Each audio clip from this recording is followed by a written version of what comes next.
స్మద్గురుభ్యో నమ. శ్రీమాత్రే నమ. రేపు 19వ తారీఖున పెద్ద అమావాస్య. ఇదే చాలా పెద్ద అమావాస్య, ఆఖరి అమావాస్య కూడా. శక్తివంతమైనటువంటి అమావాస్య శుక్రవారం నాడు ఏర్పడుతోంది కాబట్టి శుక్ర అమావాస్య. 19వ తేదీ తెల్లవారుజామున 5 గంటల నుంచి ఆ మర్నాడు శనివారం ఉదయం 7 గంటల దాకా ఉంటుంది.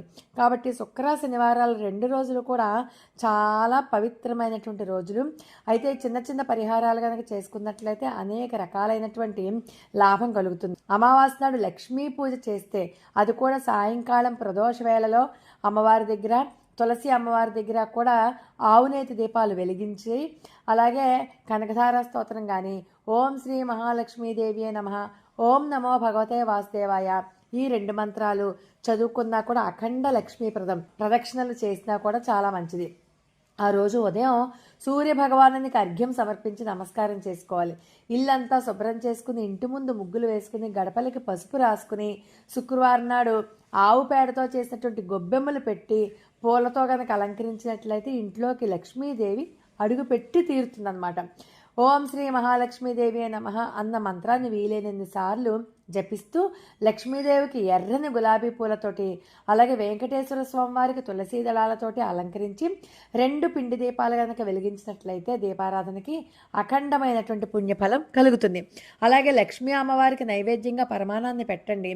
ఒకవేళ పరమాన్నం పెట్టలేకపోతే ఖచ్చితంగా పాలు బెల్లం ముక్క అయినా సరే పెట్టి తీరండి. కనకధార స్తోత్రాన్ని కనుక చదువుకోవడం మర్చిపోవద్దు. అలాగే ఇంట్లో లక్ష్మీనారాయణలను పూజించి తులసి కోటలో కూడా పూజ చేస్తే అఖండమైనటువంటి ఫలితం కలుగుతుంది. శని అమావాస్య నాడు ఎలాంటి కోరిక కోరుకున్నా నువ్వుల నూనె దీపారాధన చేసి శని భగవానునికి, అలాగే వెంకటేశ్వర స్వామి వారికి అలంకరించినట్లయితే తులసి మాలతోటి అఖండమైనటువంటి లక్ష్మీ ప్రాప్తి.